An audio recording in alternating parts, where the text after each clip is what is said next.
Hello. अस्सलाम वालेकुम sir.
Hello. मेरी आवाज आ रही है आप लोगों को? जी sir. Yes sir. Hello. Hello. जी सर, आ रही है आवाज। हेलो। हेलो आई थिंक आप लोगों की आवाज नहीं आ रही। सर, आ रही है हमें। आ रही है, ओके। कोई बोलेगा ताकि मुझे मुझे भी समझ आए कि आपकी आवाज मुझे आ रही है। जी जी sir. Sir. Hello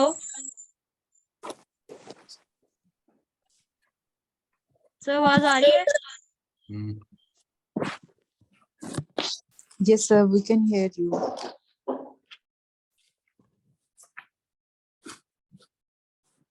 hello. Hello. Hello. जी सर, हमें आपकी Assalamualaikum. Hello. Hello, can you hear us? Okay.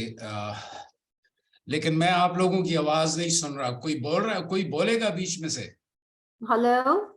Hello. Sir, हम बोल रहे हैं। कोई एक सर, एक आपका एक बोले स्पीकर ताकि ऑफ मुझे है। पता चले कि आपकी आवाज आ रही है। सर, आपका स्पीकर ऑफ है, आई हेलो। Think so. लिखो।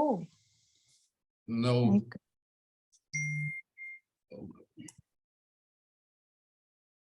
Okay okay.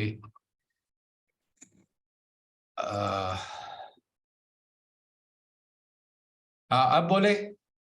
Hello. Hello sir, अब आवाज आ रही है आपको?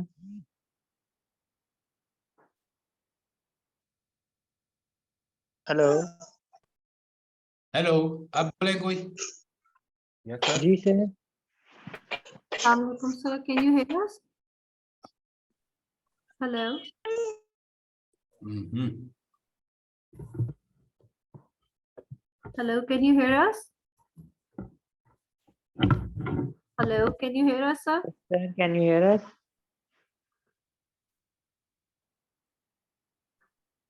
हेलो।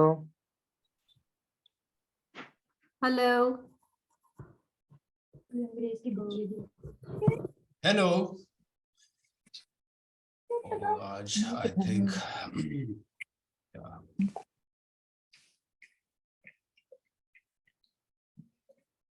Unmute, रुको। Hello. Hmm. Hello. Can anyone else hear me? Yes. Yes. Okay. Hello. Yes, I can. This means कि उनके there's something wrong with his I think write in the chat Hello. के जो जहाँ पे mute वाला button है ना, he has to click it and then he has to use cellular और वाईफाई डाटा वाला ऑप्शन सिलेक्ट करेंगे तो हो जाएगा. sir. आई थिंक मैं सर को पर्सनल नंबर पे कॉल करके बताऊं. हाँ प्लीज बता दें उनको उनको अनम्यूट. हाँ जी please, that will be a favour. हाँ नहीं, अब मुझे आवाज आ रही है. आप लोगों को आवाज आ रही है अब मेरी? Yes, sir. जी सर. Yes sir. सर हमें भी आवाज ओके आ रही ओके ओके ओके है. जी ठीक है. सर. आई थिंक वो मैंने अपने हेडफोन्स चेंज किए हैं, so that's why. So yeah let's start. I think yeah actually मैंने बड़े अरसे बाद दोबारा सेट किए. So actually welcome everyone. बड़ी मुझे खुशी हो रही है कि ऑलमोस्ट 28 जो है वो लोग आए हुए हैं. सो थैंक यू सर, हमारे लिए भी फखर की बात है. Thank you very much. inviting us. अच्छा, अगर आप लोग अपना अनम्यूट कर दें और एक आध सिर्फ जो जिनको मैंने को होस्ट बनाया है, उर्वा है या Yes, sir. तो वो Sir, सिर्फ it's Uswa. उस्वा एंड एक और Naima. ठीक है नाइमा. हाँ, आप लोग Okay. जो है अपना ये ऑन रख लें, बाकी कम म्यूट कर दें ताकि वो फिर जो है नॉइस ना आए. Thank you very much. Okay sir. Okay, sir. तो एक्चुअली आज जो है हम लोगों ने जो पेंट है वो नहीं करना है. इनिशियली स्टार्ट हम लोग एक लेंगे. सो सबसे पहले तो मैं जो है अपना जो है वो तारुफ करवा लूँ अपनी जो ऑर्गेनाइजेशन है. और मेरा नाम साबिर नज़र है और मैं जो 2 न्यूज़पेपर्स हैं, एक द फ्राइडे टाइम्स और एक एक्सप्रेस ट्रिब्यून जो कराची से छपता है, मैं उनमें जो है editorial cartoon I mean for the last 32 years से मैं ये बना रहा हूँ इधर कार्टून्स. और मैंने नेशनल कॉलेज ऑफ आर्ट्स से बेसिकली मैंने पढ़ा था architecture. So after 3rd year I switch to fine arts. और मैंने जो पहली जॉब भी की थी वो मैं एज एन आर्किटेक्ट जॉब की. फिर उसके बाद मैं चला गया द फ्राइडे टाइम्स. वो भी बिल्कुल एक एक्सीडेंट था जिस वजह से वहाँ मैं गया. और लेकिन मेरा जो शौक था वो पेंटिंग जो है वो बड़ी स्टीरियोटिपिकल बात आ जाती है कि जी मुझे बचपन से शौक था. तो उसकी वजह ये है कि मेरे अबू की भी ड्राइंग अच्छी थी. सो आई थिंक वो मुझे अपनी ड्राइंग जो है बना के दे देता था कि इसे कॉपी करें. सो ही थॉट कि मैं थोड़ी देर किसी को डिस्टर्ब नहीं करूंगा, बिजी रहूंगा. बट ही डिडंट रियलाइज के वो एक्चुअली मेरा जो पूरा फ्यूचर है और जो मेरा प्रोफेशन है वो सेट कर दिया. तो क्लास 1 और क्लास 2 आई थिंक वहां से मैंने स्टार्ट किया. और मैं वाटर कलर्स बेसिकली चूंकि मुझे याद है मुझे पहला कोई एक जो प्रेजेंट भी था वो था एक water colour box. I mean very beautiful colours. So उधर ही से ये स्टार्ट हुआ. सो मैं कॉलेज में भी जब एडवर्ड्स कॉलेज में था तो मैं पेंटिंग्स करता था और ड्राइंग्स करता था और अपने प्रोफेसर्स के लेक्चर कम सुनता था, उनके रियल लाइफ स्केचेस बनाता था. तो मेरे किसी टीचर ने फिर मेरे फादर को कहा कि इसको आप एनसीए भेजिए. सो that's how I got into NCA. उस वक्त मुझे कुछ पता नहीं था, मैंने अप्लाई कर दिया आर्किटेक्चर. सो मैं आर्किटेक्चर में आ गया. तो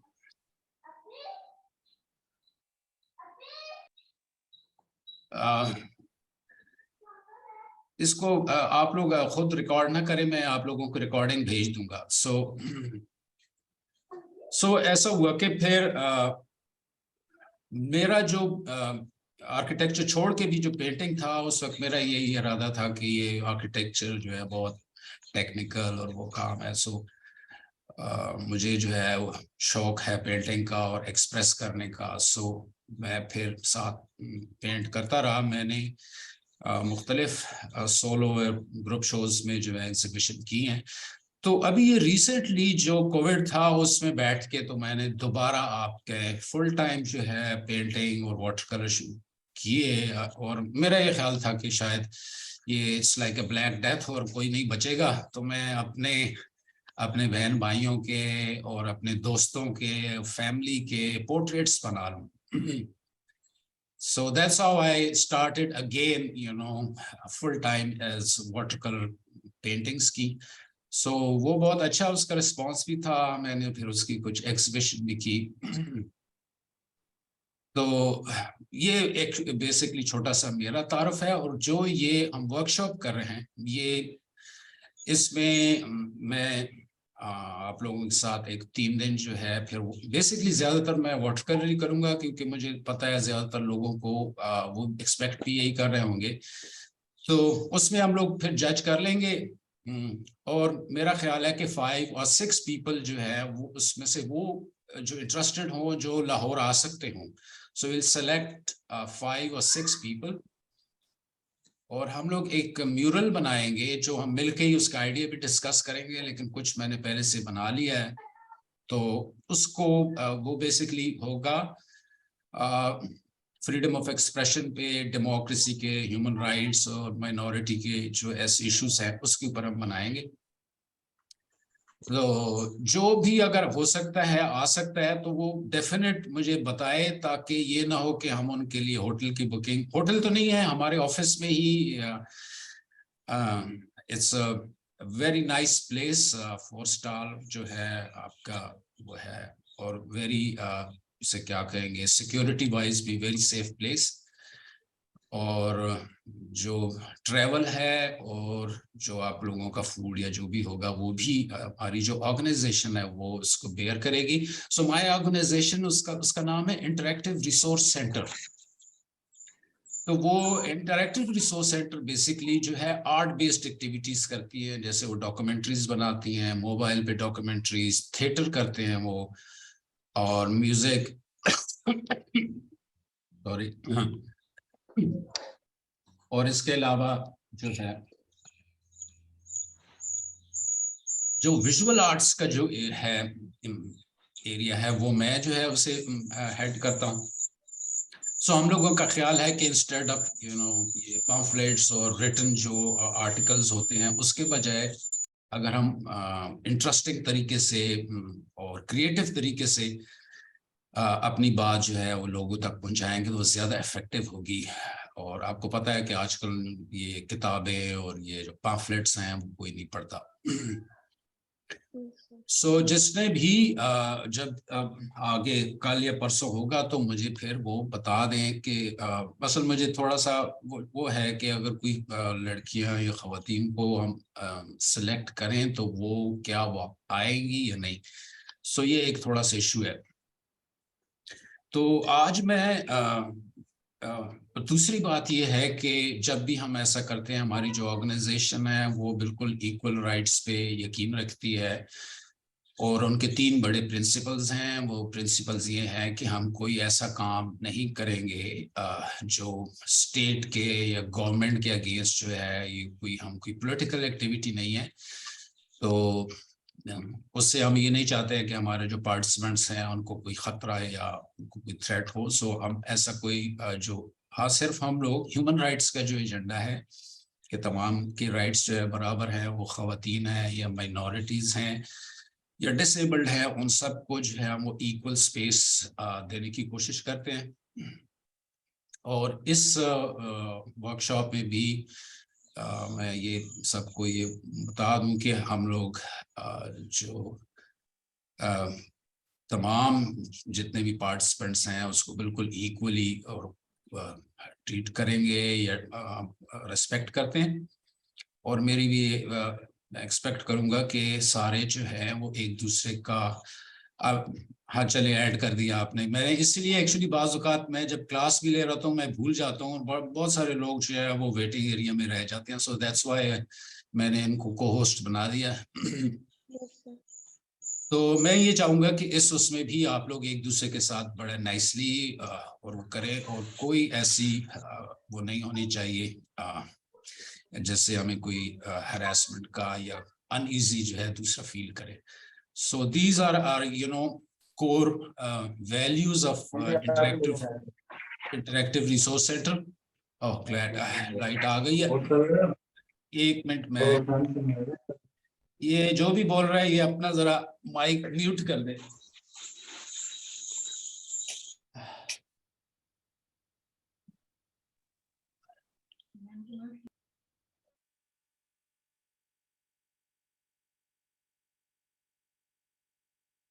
हाँ, सो एक्चुअली अभी लाइट गई हुई थी. तो ये बेसिकली जो है हमारी जो इंटरैक्टिव रिसोर्स सेंटर है उसकी कोर प्रिंसिपल्स हैं या वैल्यूज हैं. और मैं आज जो है आप लोगों को एक अपना एक प्रेजेंटेशन दिखाऊंगा. ओके,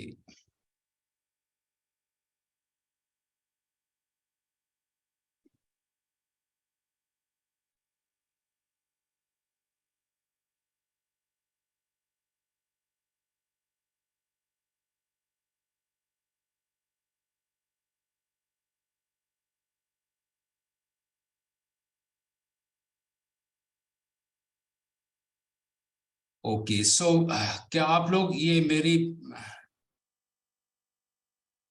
ये प्रेजेंटेशन देख सकते हैं? Yes, sir. जी सर देख सकते नजर आ रहे? हाँ, ओके.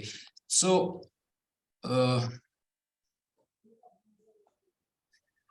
ओके, सो ये बेसिकली जो है ज्यादातर जो मेरी प्रेजेंटेशंस होती हैं ये मैं अपना जो कुछ कार्टून्स हैं वो आप लोगों को दिखाऊंगा, जो मेरे पेंटिंग्स और वाटर कलर्स हैं जो मैं पहले से सिंबॉलिक पेंटिंग्स करता था. और हम लोगों ने चले वो मैं आपको बताऊंगा, कुछ म्यूरल्स भी जो किए हुए हैं वो भी आपको दिखाऊंगा. सो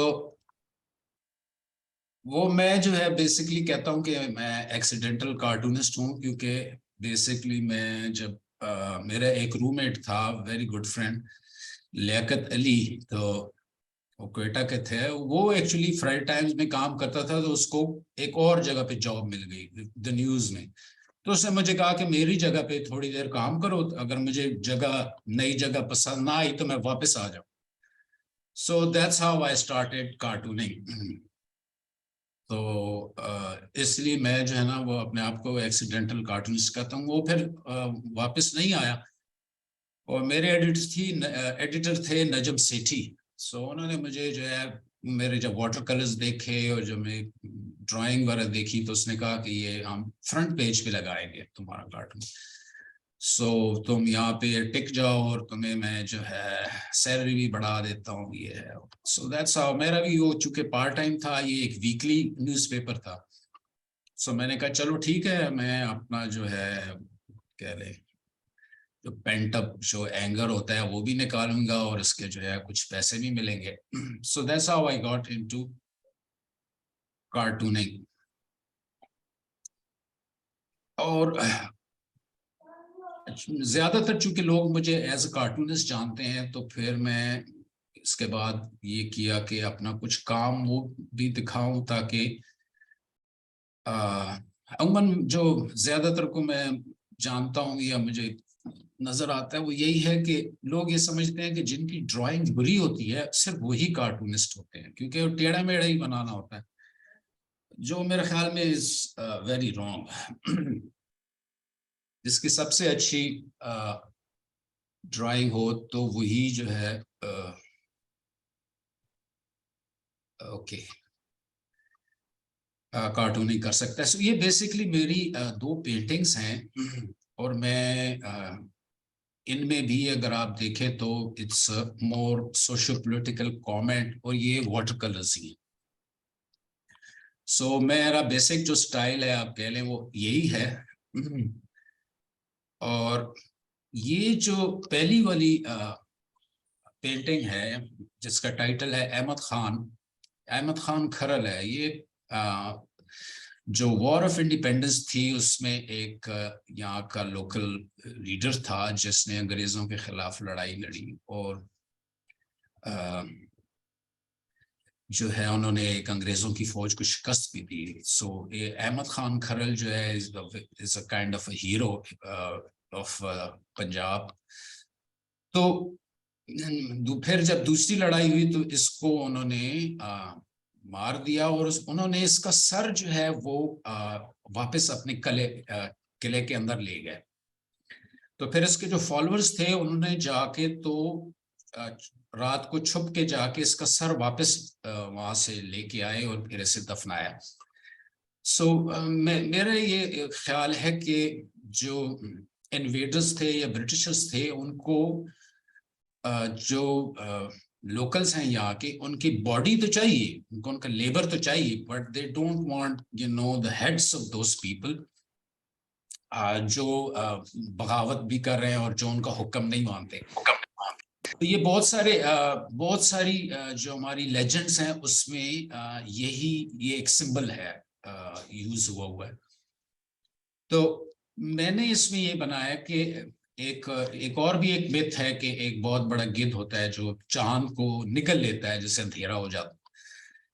तो यानी वो ये आप कह ले इंपीरियलिज्म का या कैपिटलिज्म का एक सिंबल है जिसने हमारे जो ज़हन है उसको भी यानी अपने घेरा हुआ है। सो दैट्स व्हाई ये जो अहमद खान खरल का जो सर है वो बिल्कुल उसके अंदर है।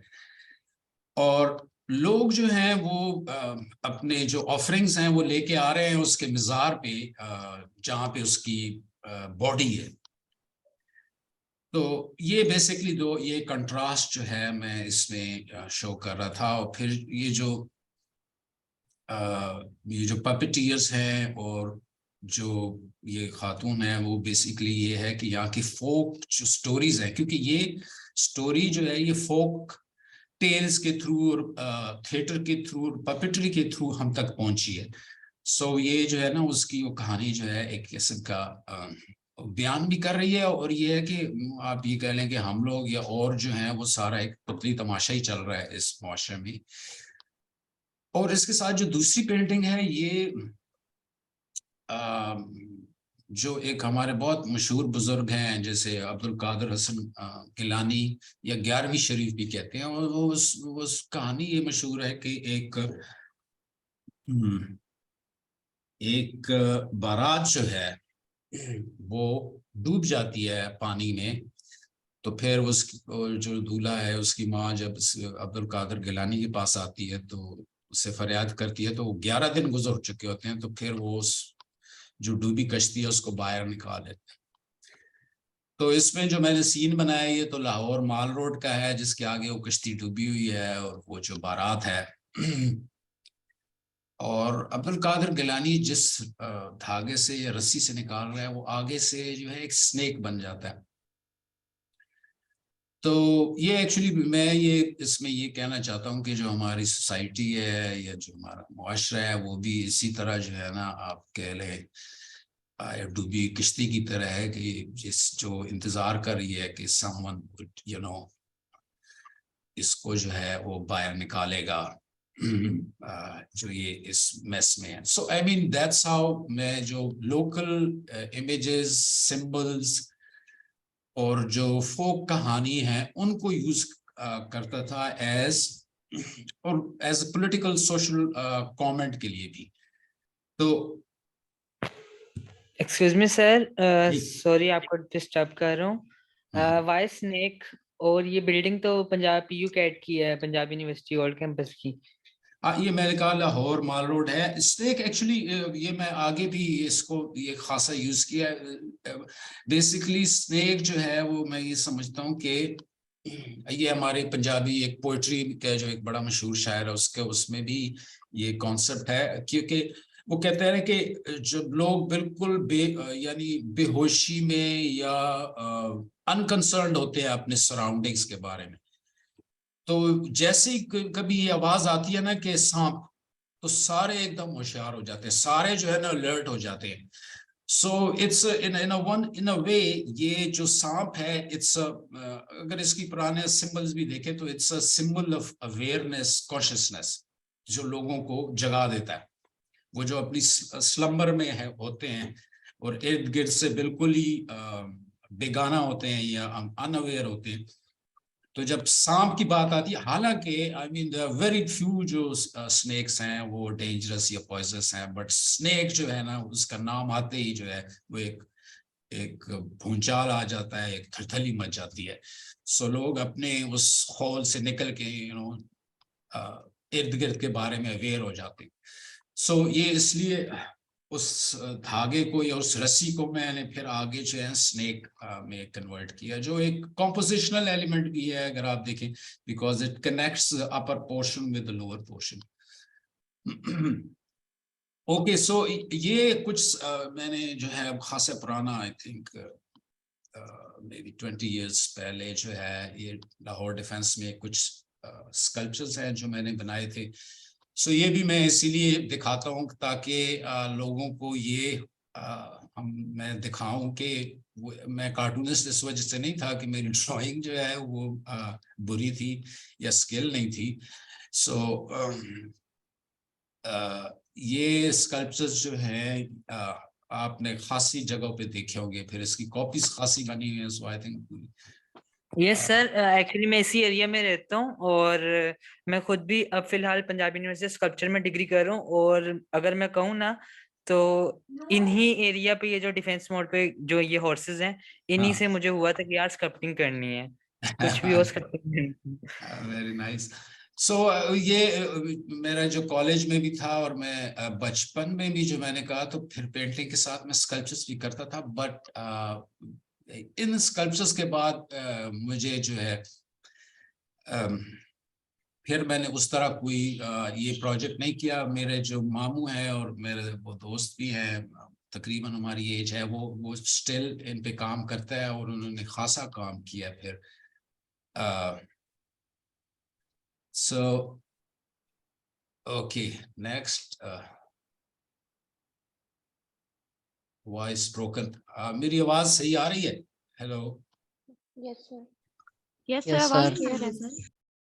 ओके, मैं दोबारा ये अपना माइक लगा लूं। हेलो, हाँ अब आ रही है आवाज सही? जी सही आ रही यस है सर, सर। आवाज आ रही है। ठीक आ रही है। Okay Yes, sir. सर जी। ये वो जो हॉर्सेस हैं, इनका मीडियम क्या था? ये प्लास्टर में है, स्कल्प्ट हुए में?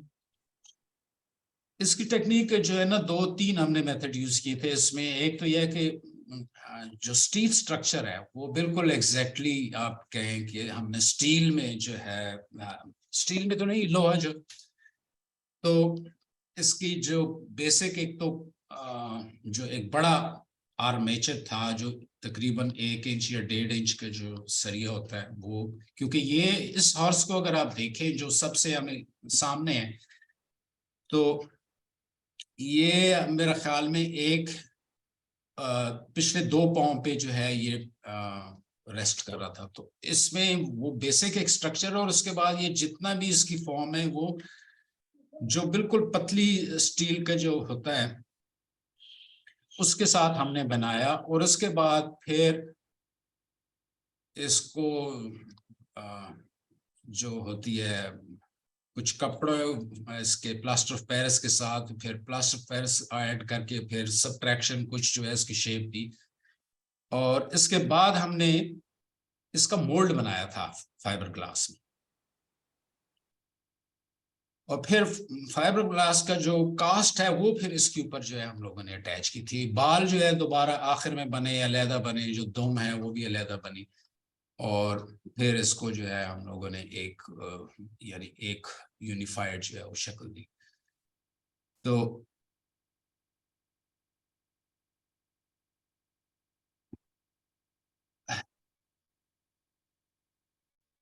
ओके, मेरा ये एक तो मेरे 2 चीजें जो है वो मैं जरूर ये बात करता हूँ सबसे, कि एक तो ये है कि मैं इस चीज पे यकीन नहीं रखता कि ये जो कुछ लोग कुछ कहते हैं ना कि जी वो तो पैदाइशी फनकार था और उसमें इनबर्न जो है ये क्वालिटीज थी। उसकी वजह यह है कि मैं जो था तो हमारे खानदान में 3-4 बल्कि ज्यादा लोग थे जो पेंटिंग्स करते थे। मेरे दोनों मामू बड़े अच्छी पेंटिंग्स करते हैं, एक मामू तो ये स्कल्पचर्स भी अभी बनाता है, और मेरे जो कजन्स थे उनकी भी बहुत अच्छी ड्राइंग थी। फिर हमारे कुछ फैमिली के इर्द गिर्द जो है वो उनके घर पे भी मैं जाता था तो उन्होंने अपनी फैमिली के जो है पेंसिल में वो बनाए थे। सो आई मीन एक एटमॉस्फेयर था जिसने मुझे भी इंस्पायर किया और एक लेवल पे मुझे मोटिवेट किया कि मैं इनको जो है ना पीछे छोड़ जाऊंगा। सो ये जो है अगर और फिर जैसे मैं कार्टूनिंग जब स्टार्ट की तो मुझे इनफैक्ट मुझे कार्टूनिंग अच्छी नहीं लगती थी, तो मुझे आके फिर नए तरीके से सीखना पड़ा। और अब मैं जो है अपने कॉलेज में या अपने दोस्तों में बहुत सीरियस और जो है वो जो है मशहूर था। मैं मजाक करना या जोक्स जो है वो उस तरह मेरी स्पेशलिटी नहीं थी। सो जब मुझे कार्टूनिंग स्टार्ट किया तो फिर मुझे जोक्स और मुख्तलिफ कार्टून आइडियाज के लिए फनी थिएटर, जो जोक बुक्स हैं, जोक्स ऑफ द वर्ल्ड, ऐसी किताबें पढ़ी और वो देखी कि कैसे जो है कार्टून का आइडिया डेवलप किया जाता है, जोक्स कैसे क्रिएट किए जाएं कार्टूनिंग में। So that's how I learn. So मेरा ख्याल है कि कोई भी शख्स जो है अगर उसमें शौक है और उस परसिस्टेंटली काम करता है तो वो कर सकता है पेंटिंग। ये कोई, और हमारी कॉलेज में भी बाज ऐसे थे जो बिल्कुल ही जैसे हम कहते हैं ना नैले उनकी ड्राइंग या बनी, but now they are very good artist. Architects जो मेरे क्लास में थे उनमें से अब कुछ बहुत ही सक्सेसफुल और बड़े अच्छे आर्टिस्ट हैं, because over the period of 30 years वो अब कॉलेज में शायद इतने अच्छे नहीं होंगे, but now they are very good and very successful architects.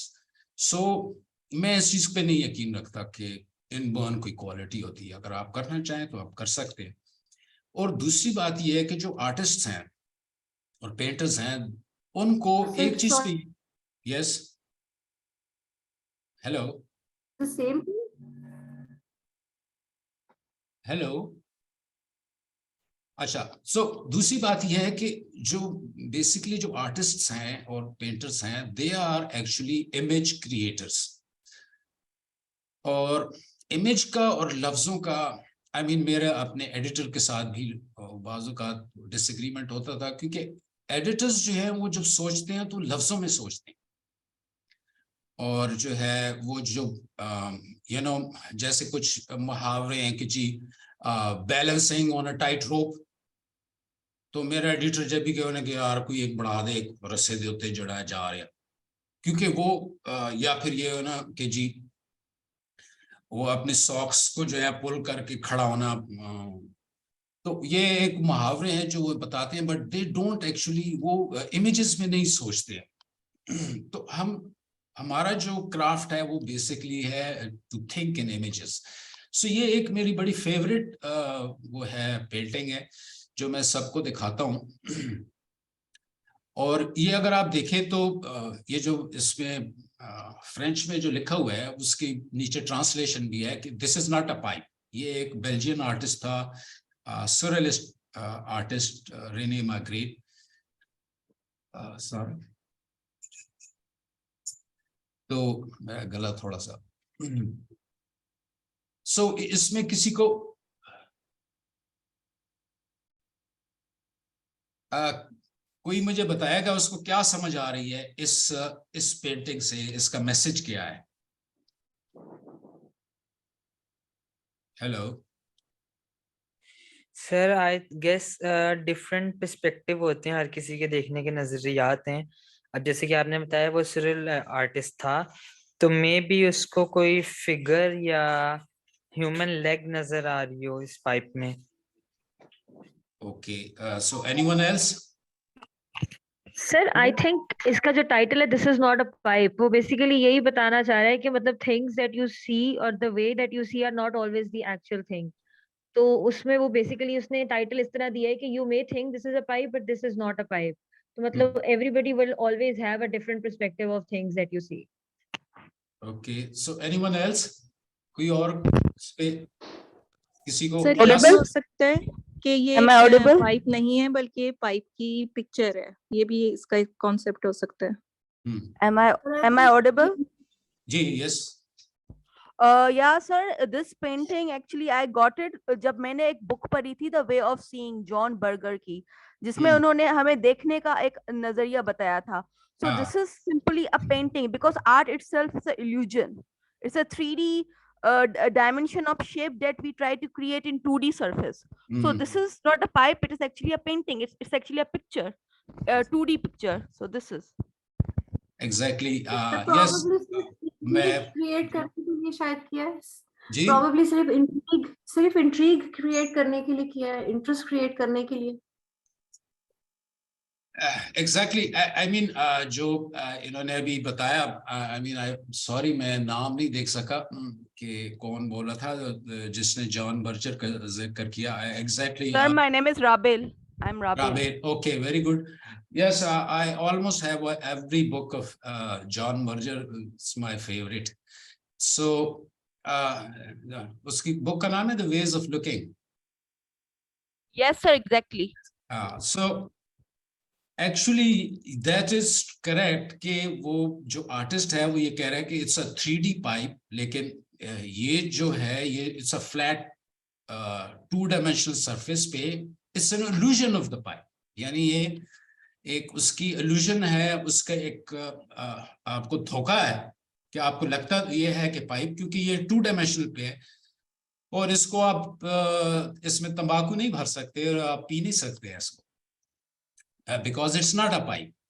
So इसके पीछे जो एक और लेवल पे जो इसका मीनिंग है वो ये है कि sometimes what we see or what we perceive as reality could not be reality. यानी हमें तो ये लग रहा है कि ये reality है एक पाइप की, लेकिन ये असल में ये reality नहीं है.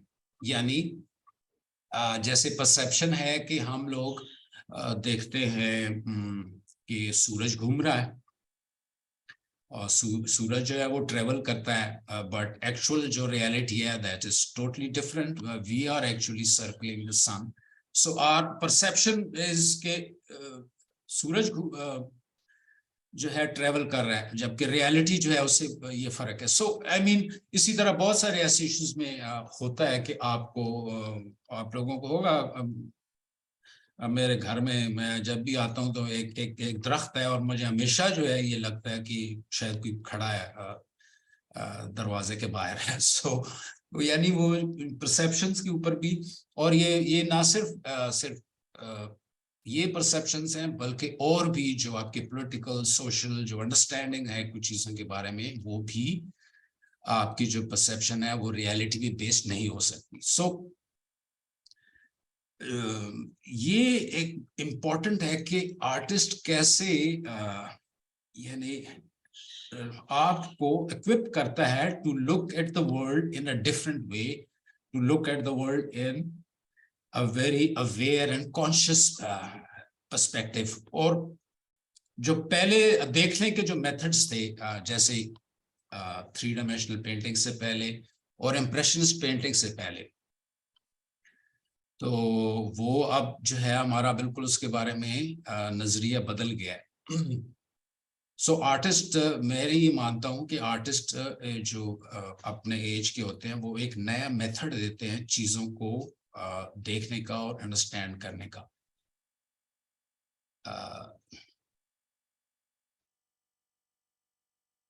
सो ये एक्चुअली किसी ने पूछा है कि can you be good at painting but still not be so well in sketching. No, I think painting भी एक लेवल पे जब है आप मसलन आप पोर्ट्रेट बना रहे हैं तो जब उसमें जब आप कलर पेंट कर रहे होते हैं तो फिर भी आप उस जो ब्रश के साथ जब आप पेंट कर रहे थे तो फिर भी आप स्केचिंग ही कर रहे होते हैं, पेंट कर रहे होते हैं.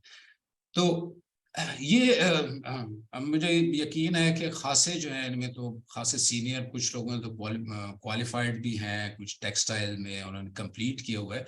सो सबको ये पता होगा कि केव पेंटिंग्स हैं जो फ्रांस और स्पेन के जो में बहुत सारे केव्स मिली थी जिनमें ये पेंटिंग्स थी. They are almost like 20 to 35,000 years old.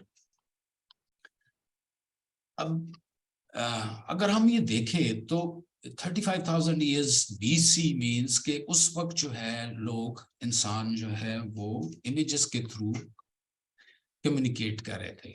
और by the way ये जो hand की जो stencils हमें नजर आते हैं, तो कुछ लोगों का ख्याल है कि they are like kind of signatures. और recent एक study ने ये भी बताया कि ये मर्द के हाथ और औरत के हाथों में फर्क होता है.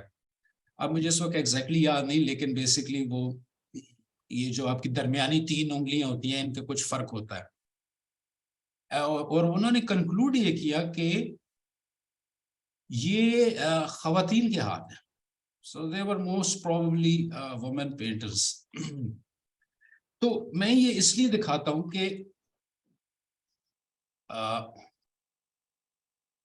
जो इंसान जो कम्युनिकेट कर रहा था विद इमेजेस फ्रॉम 35,000 years, जबकि जो राइटिंग है, जो वर्ड्स हैं, ये they are at most 6 to 7,000 years old. जो हमें पता है मेसोपोटामिया में और इजिप्ट में जो लैंग्वेज थी हेरोग्लिफ्स का या क्यूनिफॉर्म का, तो इंसान सबसे पहले इमेजेस के साथ कम्युनिकेट करता था, उससे भी 20-25 हजार साल पहले.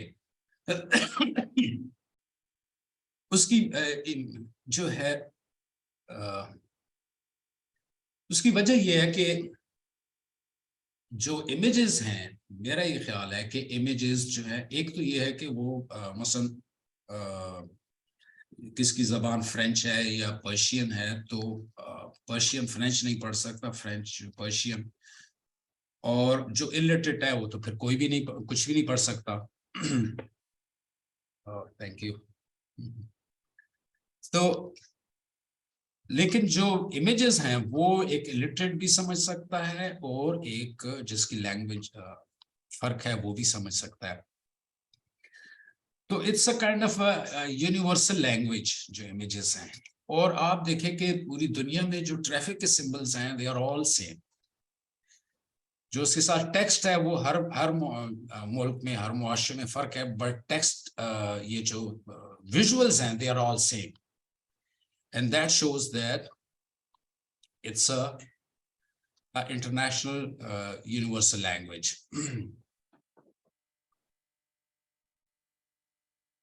और आप लोगों ने देखा होगा कि कुछ इमेजेस, ये एक जो सीरियन था बच्चा, जो ये मेडिटेरेनियन यानी ये लोग लिबिया से या यहाँ से क्रॉस करके तो यूरोप जाना चाहते थे और ये कश्ती डूब गई. तो ये एक बड़ी आइकॉनिक जो है, वेरी ट्रैजिक ये पिक्चर है, जो बहुत ज्यादा पूरी दुनिया में exactly very powerful जो है. So I mean that's the power of image. और I don't know इसमें है कि नहीं, मैं तो देखता रहा कि बहुत सारे कार्टूनिस्ट थे जिन्होंने इसको इस इमेज को यूज किया in their cartoons.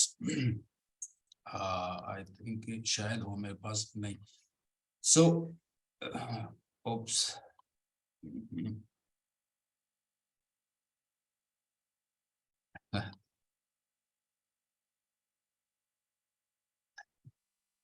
So ये जो बेसिकली इमेज था ये, और आपको फिर याद होगा कि बहुत सारे मुल्कों ने अपनी जो थी बाउंड्रीज और बॉर्डर्स जो है ना, दे क्लोज्ड इट फॉर दीज. और खासतौर पे फिर नहीं, आई थिंक ये सीरिया से जा रहे थे, तो उन्होंने सीरियन रेफ्यूजीज के लिए अपनी बॉर्डर्स क्लोज की. लेकिन इस इमेज का देखेंगे फिर कितने मुल्कों ने, जर्मनी ने कितने 1000 जो हैं ये फिर सीरियंस को अलाउ किया. कनाडा के आई थिंक ट्रूडो ने जो है बहुत सारे सिटीजन, अमेरिकन ने उनको नहीं एक्सेप्ट किया, लेकिन बहुत सारे मुल्कों ने फिर अपने बॉर्डर खोल दिए ये सीरियन रेफ्यूजीज के लिए. So I mean that is the power of you know the image. ये जो है ये एक इंडियन कार्टूनिस्ट है Abu Ibrahim, very famous, very great cartoonist. ये फिर इंडिया से फिर जाके इंग्लैंड में गया, फिर इसने गार्डियन में जो है वो उनका रेजिडेंट कार्टूनिस्ट था। So it's a very famous Indian cartoonist. वो जो है, तो ये 49 या 50s में जो है उसने ये कार्टून बनाया है। सो यू सी हाउ ये जो गांधी का जो जैसे उसने ये बनाया कार्टून, तो यानी जो उसे कहते हैं ना ये फादर ऑफ नेशन और ये और वो, but you see the how they were, I mean they had the freedom, liberty, and you know from very start वो जो है उन्होंने गांधी के भी कैरिकेचर्स बनाने शुरू कर दिए, जबकि हमारे इधर जो है ये बहुत डिफिकल्ट था। सो मैं तो फिर 90s में जो है ये स्टार्ट किया। सो आई आल्सो ट्राइड के जी हम भी कैसे जो कायदे आज़म है उसको इसमें ला सकते हैं कि you know just to check the how we can test करें कि कितनी फ्रीडम है यहाँ पे। सो ये मैंने बनाया था। फिर दैट्स 2000 में कार्टून बनाया है, यस मुशर्रफ भी है, कि तमाम जो सियासतदान हैं और जो भी पॉलिटिशियंस हैं या डिक्टेटर्स हैं, they all try to portray, you know, जब कायदे आज़म की जो कोई भी आता है, एनिवर्सरी आती है या उसका बर्थडे होती है, तो फिर हर एक जो है वो अपनी पसंद के मुताबिक, और ख़ास तौर पे आप लोगों ने देखा होगा मुहर्रम में जो है ना हर एक सियासतदान दूसरे को यजीद और ख़ुद जो है वो बन जाते हैं हक के फॉलोअर्स, और फिर जो दूसरे हैं वो उनको यजीद बना देते हैं। सो you know that goes on. ये मैंने जो है 2012 का एक कार्टून है, जब खास तौर पे आपको याद होगा 9/11 के बाद बहुत सारे जो क्रिश्चियंस भी थे और जो माइनॉरिटीज पे ज्यादातर जो है अटैक हुए, क्रिश्चियंस पे खासे हुए, तो बल्कि अहमदियों पे भी हुआ। आपको याद हो तो लाहौर में इट्स वेरी हॉरिबल, तकरीबन 100 लोग जो हैं वो उसमें मारे गए थे। हमारे अपने कुलीग्स के भी जो है कुछ रिलेटिव्स। सो इसमें मैंने ये बनाया था कि क्योंकि कहा यह जाता है कि the green represents the Muslim majority and the white stands for minorities. तो मैंने ये वो बनाया कि वो ग्रीन जो है एक्सटेंड हो रहा है और जो वाइट के जो स्पेस है वो श्रिंक हो रही है।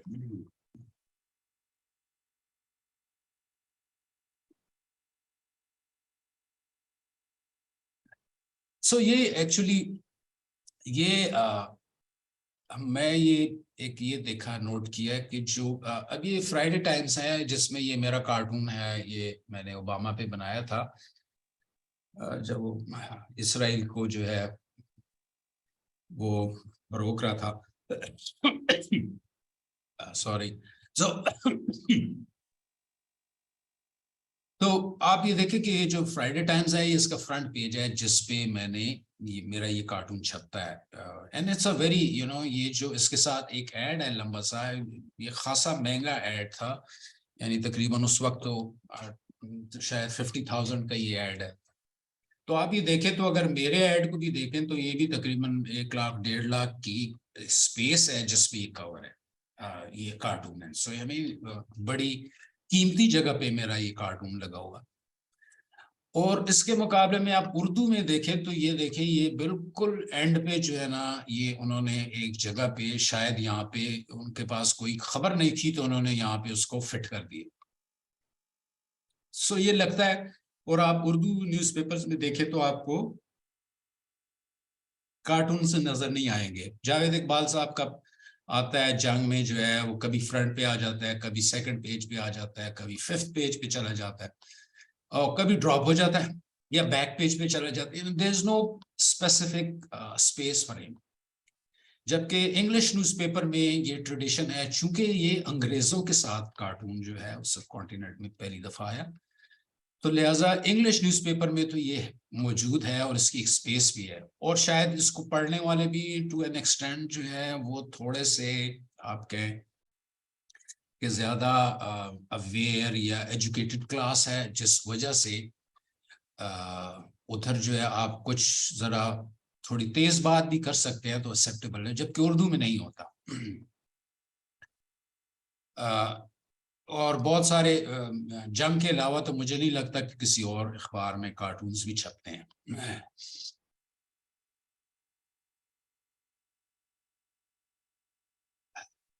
ओके, ये एक मेरा ये कार्टून है 2009 में, जब जो है ये नवाज शरीफ और ये मुशर्रफ के जो रेमिनेंट्स हैं उसको जो है वो कह रहे थे कि इनको इक़्तिदार से निकालें या पॉलिटिक्स से, तो इस पे मैंने बनाया था। अब ये आयरनी मैं शो कर रहा हूँ, ये खुद भी एक वक्त में किसी के रेमिनेंट्स थे और अब ये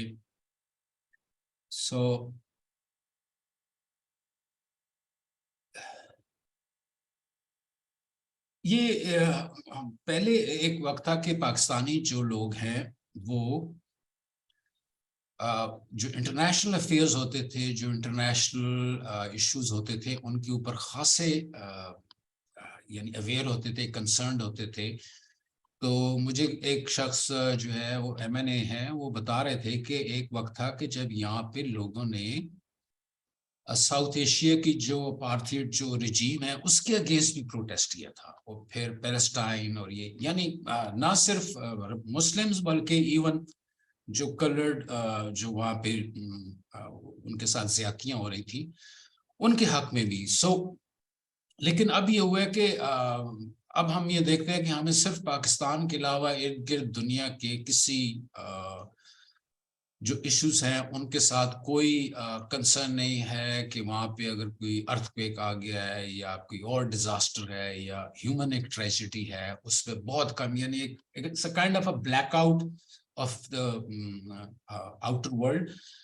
और हमें बहुत सारी ऐसी चीजें हैं कि जो जब तक हम पूरी दुनिया के कॉन्टेक्स्ट में नहीं देखेंगे तो हमें बहुत सारी चीजें समझ भी नहीं आएगी, और फिर आपको अपनी चीजें बहुत बुरी भी लगेंगी कि जी हमारे साथ बहुत जुल्म हो रहा है। अगर हम देखें तो बहुत मुल्कों में इनसे भी बदतर हालात हैं। तो ये आई थिंक उस पे मैंने बनाया था कि लोगों को सिर्फ यही कंसर्न अब रह गया है कि विद इन पाकिस्तान जो है वो क्या हो रहा है, और आउटसाइड पाकिस्तान जो है वो, और वो भी होता है तो वो ज्यादातर जनों के जैसे मुस्लिम्स हैं, रोहिंग्या है, तो बस उतने तक है बिकॉज दे आर मुस्लिम्स।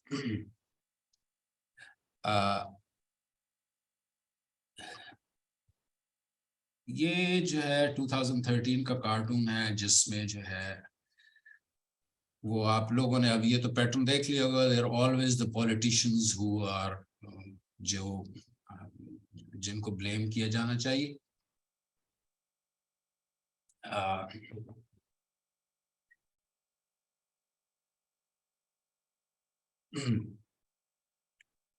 और जो जितने और हैं वो समझते हैं कि they're all you know angels. ये 2014 का मेरा कार्टून है। ये 2014 में एक्सप्रेस ट्रिब्यून पे तकरीबन 6 अटैक हुए थे, और उसमें तीन आई थिंक जो है वो शहीद हो गए थे, जो कैमरामैन और इस तरह का जो क्रू था। फिर रजा रूमी पे भी अटैक हुआ, और फिर कुछ फायरिंग हुई यानी मेन गेट के ऊपर, यानी सो वेरी डेंजरस टाइम उस वक्त था। ये जब पाकिस्तान में जब ये टेररिस्ट अटैक्स हो रहे थे।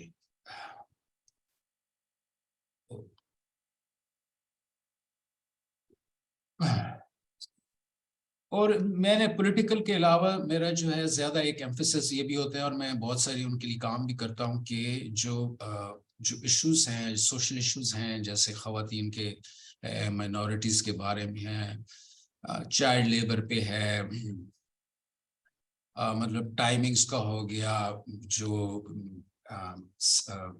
सैलरीज का या पेमेंट्स का जो इश्यूज है, और तो इन पे भी जब भी अगर मुझे मौका मिले तो मैं जो है वो उस पे करता हूँ। तो ये एक रूलिंग थी कि जी ये काउंसिल ऑफ इस्लामिक आइडियोलॉजी में जो था, उसने कहा कि जी अपनी बीवियों को थोड़ा बहुत हल्की सी पिटाई जो है वो की जा सकती है। तो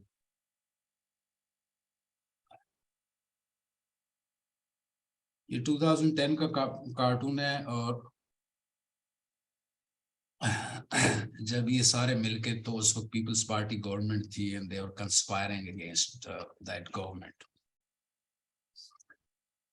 ये अरब स्प्रिंग पे मैंने बनाया। ये खासा इसका शोरा था, तो खासे अरसे तक ये जो है Arab spring all over the world, even Pakistan में भी जो है इसका था, जो एक के बाद मोरक्को से स्टार्ट हुई और फिर इजिप्ट भी आया और फिर सऊदी अरेबिया में भी, और जो है प्रोटेस्ट हो रहे थे। यमन में फिर हुआ, तो सॉरी ये तुनीसिया से स्टार्ट हुआ था। यस,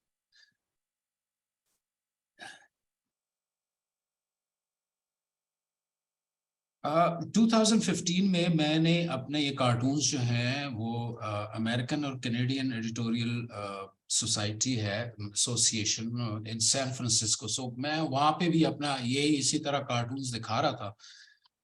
तो लोग बड़े चुप करके बैठे हुए थे, दे आर ऑल कार्टूनिस्ट, और वो ज्यादातर।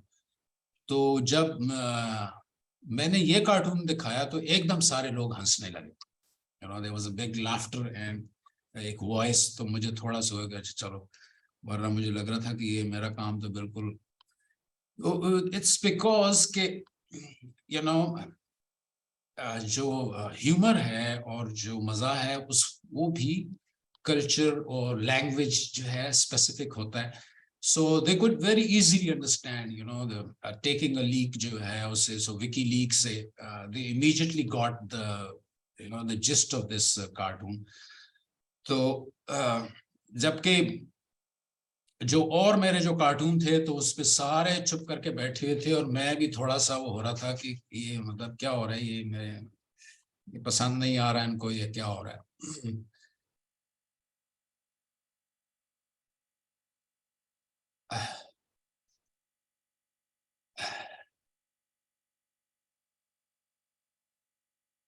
जी हाँ, मैं ये रिकॉर्डिंग जो है आप लोगों को फिर बाद में इसका लिंक भेज दूंगा, सो डोंट वरी, लेकिन उसमें थोड़ा टाइम लगेगा to upload that on my YouTube channel. थोड़ा सा 1 घंटा तो लगेगा, so you get it tomorrow. तो ये कार्टून जो है इस पे वैसे जब मैं एक दफा मैं फेलोशिप पे वाशिंगटन गया था, तो they were not very pleased with this cartoon, but it's a reality के अफगानिस्तान में भी तो ये तालिबान को जो है वो खत्म करना चाहते थे, eliminate, but they indirectly or directly supported them in Syria.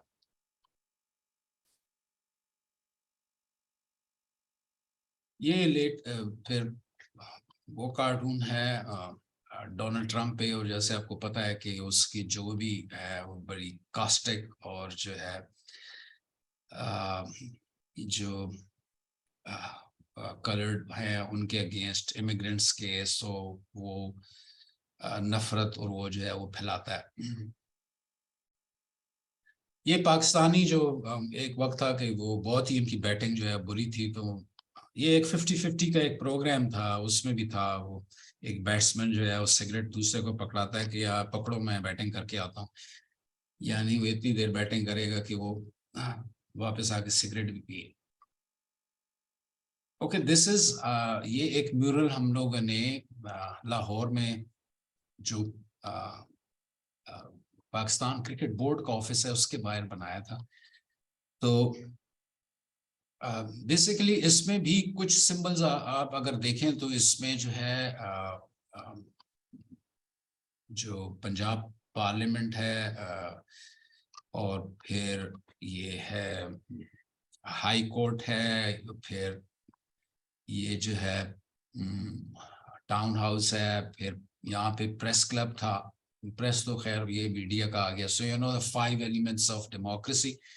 फिर कुछ एलिमेंट्स हमने स्पोर्ट्स के भी लगाया because it was in front of the PCB.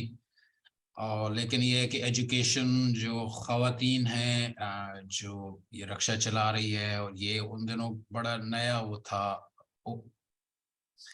एक जो पायलट थी उनको बनाया। सो यू नो एक तो साथ हम लोग अपना जो है वो मैसेज जरूर कन्वे करते हैं। ये मेरी टीम है जो इस वक्त साइन कर रही है।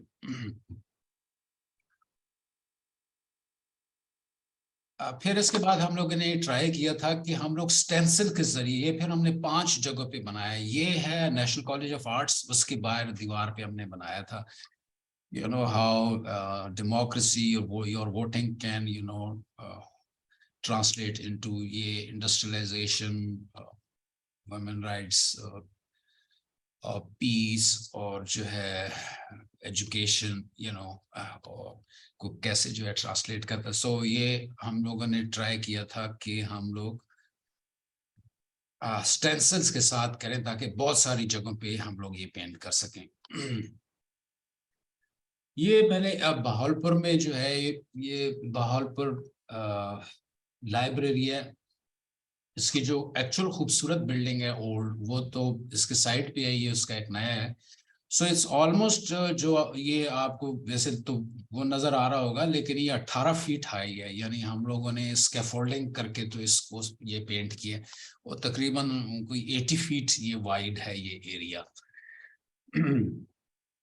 और ये भी कॉलेज के स्टूडेंट थे जो मीडिया डिपार्टमेंट के और इंग्लिश डिपार्टमेंट के स्टूडेंट्स थे। इनमें फाइन आर्ट्स का स्टूडेंट कोई भी नहीं था। ये मैंने एक कार्टून बनाया था वुमेन के वोटिंग राइट्स के ऊपर, क्योंकि उन्हें जो हर्डल्स और प्रॉब्लम्स होती हैं, ख़ास तौर पे अगर आपको याद हो मालाकंड और इन एरिया में, तो वो कहते थे कि ख़वातीन जो है वोटिंग ही ना करें। सो ये जो आई थिंक वो गेम है, वाइप्ड आउट है या कुछ इस तरह की एक गेम है जो जिसमें जो है वो मुख्तलिफ हर्डल्स होते हैं। So that kind of hurdles जो है वो ख़वातीन को फेस करने पड़ते हैं। तो ये जहाँ मैं फेलोशिप पे गया था वॉशिंगटन, तो उन्होंने मुझे कहा कि उनकी जो बिल्डिंग है उस पे उसके अंदर जो है कॉन्फ्रेंस रूम में जो है मैं ये म्यूरल पेंट करूं। सो ये वहाँ पे मैंने वॉशिंगटन में किया था म्यूरल। तकरीबन 7 to 8 डेज लगे, और मेरे साथ उन्हीं के अपने ही जो थे NED के ही जो कुछ जिनको थोड़ा बहुत शौक था पेंटिंग का, उन्होंने उनकी हेल्प के साथ मैंने ये बनाया। फिर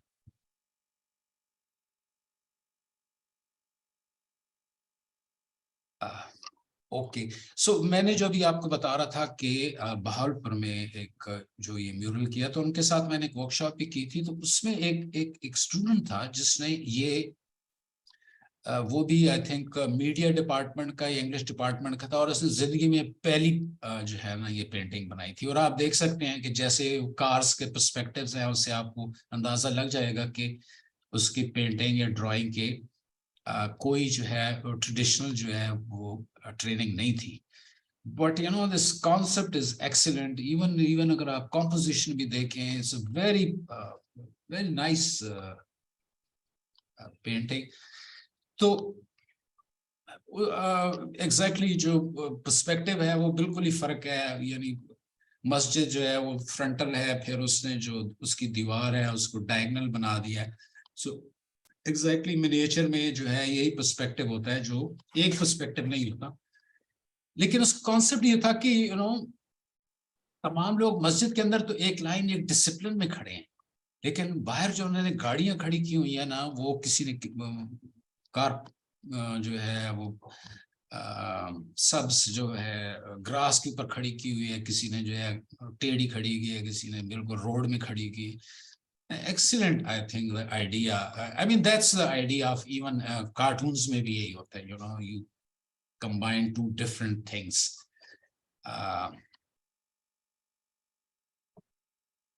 सो ये एक्चुअली मेरे जो हैं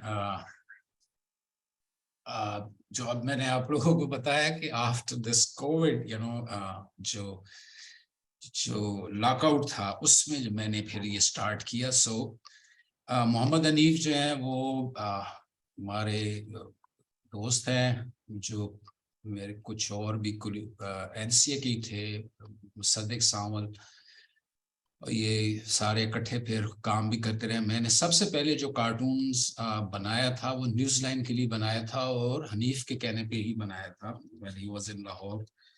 तो ये पिक्चर जो मुस्तनसर हुसैन तारड़ की है, एक्चुअली आई लाइक इसकी जो लाइट है वो मुझे बहुत अच्छी लगी थी, तो मैंने ये यानी उसकी पिक्चर बनाई थी। और यानी ये कोई कमर्शियल या वो प्रोजेक्ट नहीं था। ये जो है जो ग्लासेस वाले नीचे हैं, Khalil Chishti is a very famous and very good sculptor, वो न्यूयॉर्क में होता है। तो ये भी जो है मुझसे तो जूनियर था, but we are very good friends. ये मेरी जो है आप कह ले भांजी है, और ये जो ओके सो जी बोले सर आपने इनको डिजिटली कन्वर्ट कैसे किया हुआ? डिजिटली मैं तमाम जो अपने हैं, एक तो उनका ये जो पिक्चर ले लेता था DSLR से, और जो छोटी हैं उनको मैं स्कैन कर लेता हूँ। Hello okay sir, thank you. Scan, लेकिन स्कैन चूंकि छोटा होता है तो वो मुझे इसलिए आदत पड़ी कि मैं कार्टून्स भी 2 दफा स्कैन करके फिर उनको जोड़ता था। तो चूंकि रेजोल्यूशन और वो एक ही होती है, तो वो यानी थोड़ी सी प्रैक्टिस कर लें तो आपको बिल्कुल एग्जैक्ट जो है ना वो हो जाता है। तो ये आई थिंक तो मैंने वो नहीं किया, क्योंकि ये पिक्चर्स जो है ये खलील चिश्ती वाली तो बड़ी है, ये तो स्कैन नहीं हो सकती। ये जो छोटी हैं ये मैंने स्कैन की थी। ये मेरा दोस्त है खावर रिजवी, ये वाशिंगटन में होता है। जब मैं वहाँ पे फेलोशिप पे था तो ये मेरा बहुत अच्छा जो है, यानी he will take me around and help me a lot. So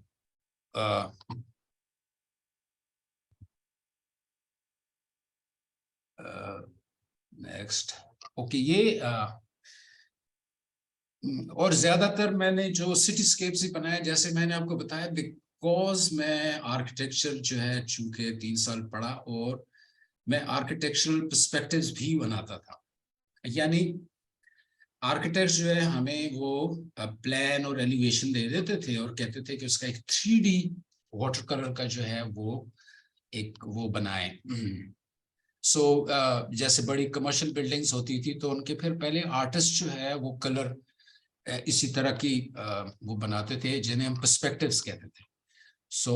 और उसमें खासे पैसे जो है वो चार्ज करते थे हम लोग। तो लिहाजा मुझे चूंकि ये आर्किटेक्चर मैंने पढ़ा हुआ है, मैंने उनके स्टाइल्स का भी जो मुझे पता है, और मैं चूंकि कमर्शियल ये पर्सपेक्टिव्स भी बनाता था, सो आई नो, आई मीन बाज़ जगह पे इवन जब इमेज क्लियर ना भी हो तो आई नो कि यहाँ पे क्या हो रहा होगा, ये क्या चीजें हैं, यानी कौन से एलिमेंट्स हैं और इनके शेडोज कैसे गिरते हैं। So I mean that also help me a lot कि जो मैंने जब ये सिटीस्केप्स किए तो उसमें ये जो अंडरस्टैंडिंग है आर्किटेक्चर की और स्टाइल्स की, वो उसने खासा मुझे हेल्प किया। ओके, ये मुझे बड़ा अच्छा ये वो फैसिनेट करता था कि रात की जो लाइट होती है इसको जो है कैप्चर किया जाए। और इसमें आप देखेंगे ये जो प्लास्टिक की जो वो है, क्या होता है, कुर्सियां, हाउ दे शाइन। ये थोड़ा सा, चूंकि आप इसको डिजिटल उसमें देख रहे हैं या लैपटॉप पे देख रहे हैं तो ये थोड़ी सी ज्यादा ब्राइट है, बट एक्चुअली ये इस तरह ब्राइट नहीं है, थोड़ा सा इसे डल है। क्योंकि जो मॉनिटर होता है उसके पीछे से लाइट आ रही होती है ना, ये थोड़ा सा ज्यादा ब्राइट जो है ये लगता है, जो एक्चुअली खास तौर पे ये औरों को तो मैं ट्रीट करके वो तकरीबन उनको थोड़ा मेलो डाउन कर देता हूँ। ताकि वो एग्जैक्टली वही लगे जो ओरिजिनल पेंटिंग्स है। सो इस दफा जब मैं अभी अक्टूबर में गया था न्यूयॉर्क, तो मैंने कहा कि अब लाहौर बहुत हो गया, तो मैं वहाँ पे खासी पिक्चर्स ली। और तो ये इट्स आई डोंट नो ये कौन सा स्ट्रीट है, बट इट्स मैनहट्टन। तो ये वहाँ का मैंने अभी ये रिसेंटली बनाया है। ये थोड़ा सा 1 साल पुरानी है। जो ये माल रोड पे it's a very famous building, Sardar Dinga Singh के बिल्डिंग है। और मुझे ये बड़ा वो होता था कि जो रेन में कि जो रिफ्लेक्शंस होती हैं और जो उनका एक लेवल पे मिस्ट जो है वो खास तौर पे गाड़ियों की लाइट्स जैसे रिफ्लेक्ट करती हैं, यू नो, उसे कैप्चर करना वाटर कलर वो एक चैलेंज भी है। ओके, ये मेरे कुछ और ये अभी जो लेटेस्ट मैंने काम किया था ये उन पे है। और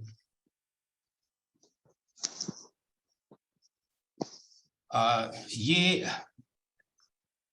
एक लेवल पे आप लोग कह लें कि मिनिएचर या उसी के स्टाइल में, यू नो, जो पर्सपेक्टिव है।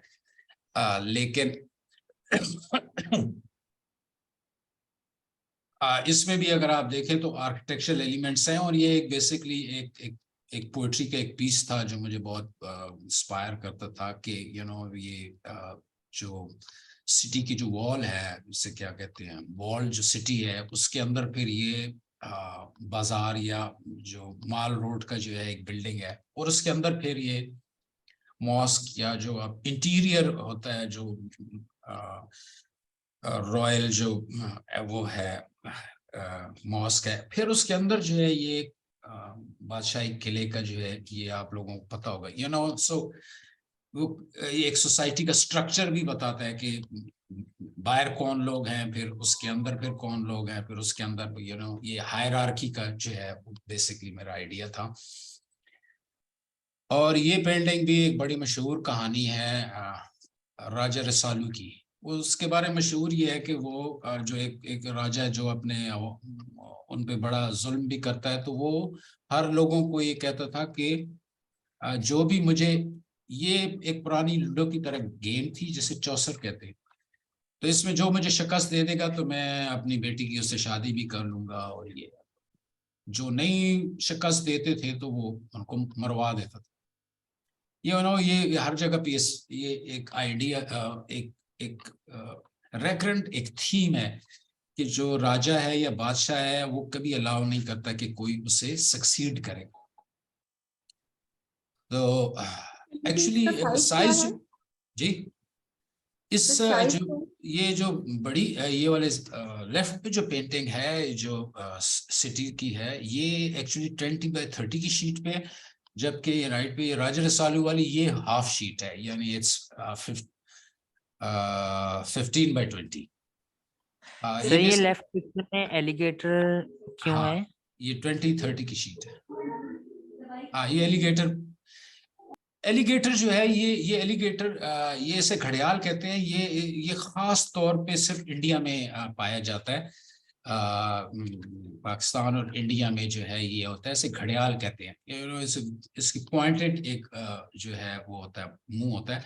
ये और जगह पे जो क्रोकोडाइल या उसे क्या कहते हैं, एक क्रोकोडाइल है और एक और भी है इसका, वो और दुनिया में होते हैं। ये सिर्फ जो है मछलियां खाता है, ये इंसान या वो नहीं खाता, क्योंकि इसकी जो आगे स्नाउट सी है, मुंह है, वो बहुत ही बारीक होता है।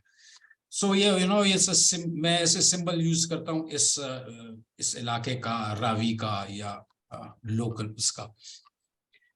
तो बहरहाल ये राजा रसालू जो है वो, और उसके बारे में, राजा के बारे में ये मशहूर होता है कि जब चौसर खेलता है तो उसने जो है कुछ चूहे ट्रेन किए हुए थे जो आके तो उसकी जो पीसेस होती थी उनको वो बदल देता था। सो वो चीटिंग भी करता था और ही वुड ऑलवेज विन। तो राजा रसालू जब जाता है तो अपने साथ एक थैला लेके जाता है जिसमें उसने एक बिल्ली रखी होती है। उस बिल्ली की वजह से चूहे बाहर नहीं आते और that's how he wins the game. तो यहाँ पे मैंने शो किया कि वो जो बिल्ली है स्लीपिंग, यानी जो लोगों के रखवाले के लिए जो जिसने वो करना है, वॉच करना है, वो that's sleeping. Sir ji question है, मैं ये सोच रही थी कि ये जो फिगर्स बनाई हैं इसमें आईज नहीं बनाई, क्या इसकी कोई खास वजह है? बेसिकली क्योंकि ये जो मेरा वो था जो एक स्टाइल है वो ये है कि it's not actually like ये ह्यूमन नहीं, ह्यूमन आई मीन एक सिंबल है, लेकिन ये कोई ये कॉलेज में भी हुआ था तो उन्होंने कहा कि आपका ये हाथ छोटा है, और ये मैंने कहा कि ये तो बेसिकली एक सिंबल है किसी एक उसको, यानी एक काइंड ऑफ अ नोटेशन है, रिप्रेजेंट समथिंग। सो वो जरूरी नहीं है कि वो एक्यूरेट जो है ना, क्योंकि या तो वो क्लासिकल जो है मेथड के साथ आप कर रहे हो, और कहीं कहीं पे इसकी वजह जो है वो डेलिबरेटली है। मसलन ये जो फिगर्स हैं जो इसके साथ खड़े हैं पैरा देने के लिए, ये तो they blindly like kind of follow their ruler और देयर मास्टर, तो उनकी तो आंखें वैसे भी जो है नहीं है। मैं आगे एक दिखाता हूँ, एक और भी है, तो उसमें तो खास तौर पे ओके। सो ये मेरा बेसिकली वो थे, एक ये मेरा वो था सब्जेक्ट थी कि जो एक सबसे जो एक रिप्रेजेंटेटिव स्टोरी है वो हीर रांझा की है पंजाब में। तो मैं जो है मेरा एक्चुअली आइडिया ये था कि पेंटिंग वो होनी चाहिए कि ना सिर्फ जो पढ़े लिखे जो इंटेलेक्चुअल्स हैं ना वो समझ सके, बल्कि जो आम लोग हैं वो भी समझ सके। सो दैट्स व्हाई मैं जो अपने सिंबल्स और वो लेता हूँ वो फोक स्टोरीज से, और जो कॉमन जो एवरीबॉडी जिसको सबको पता है उधर से लेता हूँ। सो यहाँ पे जो ये है भैंस है वो असल में जो वैसे भी हमारे ट्रेडिशन में है कि आपकी लैंड की सिंबॉलिक है, और रांझा जो है वो एक लेवल पे आप देखें तो is a musician, so is an artist, he is actually also एक हमारे ही रिप्रेजेंटेशन है उसकी। और जो उसके बारे में है कि उसका जो सुर है वो सच का सुर है जो लोगों पे फौरन असर कर देता है। सो there are very lot of similarities also। और फिर जो ये है मोर है, peacock, it's a very beautiful bird but it's also a very negative connotations like जो हमारी जो वो है उसमें तो यही है कि जन्नत में जो सांप है वो इसके पांव से लिपट के जाता है। सो एक लेवल पे तो ये बड़ा पीसफुल और खूबसूरत वो लगता है, but negative element is also there. इसी तरह इसके साथ ये पेंटिंग तो मैं पहले ही एक्सप्लेन कर चुका हूँ आपसे शुरू में, मुझे पता नहीं था कि ये शुरू में ही मौजूद है। ओके,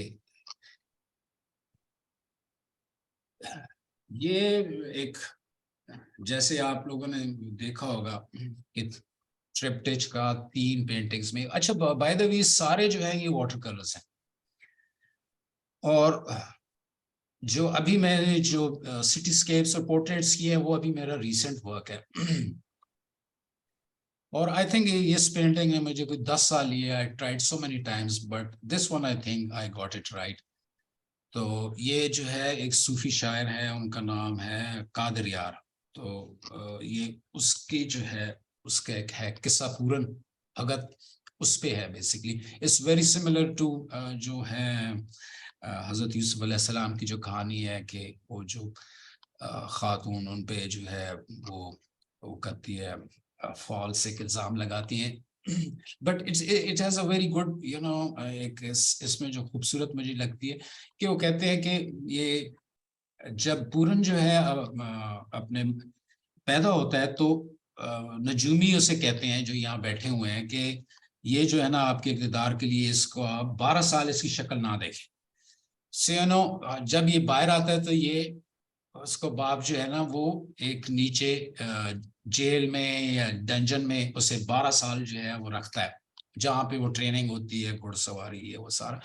और जब वो बाहर आता है अपनी सुतेली माँ से मिलता है तो वो उस पे इसी तरह इल्जाम लगाती। Then again he is thrown, उसका जो है बाप जो है उसको सजा देता है और इसे एक अंधे कुएं में डाल देता है। So you know the symbol is के whenever he is inside the dark वो महफूज रहता है, जैसे ही वो दुनिया पे और सनलाइट में आता है उसके साथ नाइंसाफी होती है, and then again goes into dark. फिर वहां से जब निकलता है उसके साथ नाइंसाफी होती है, देन गोज अगेन इनटू ये डार्क जो है कुएं में या well.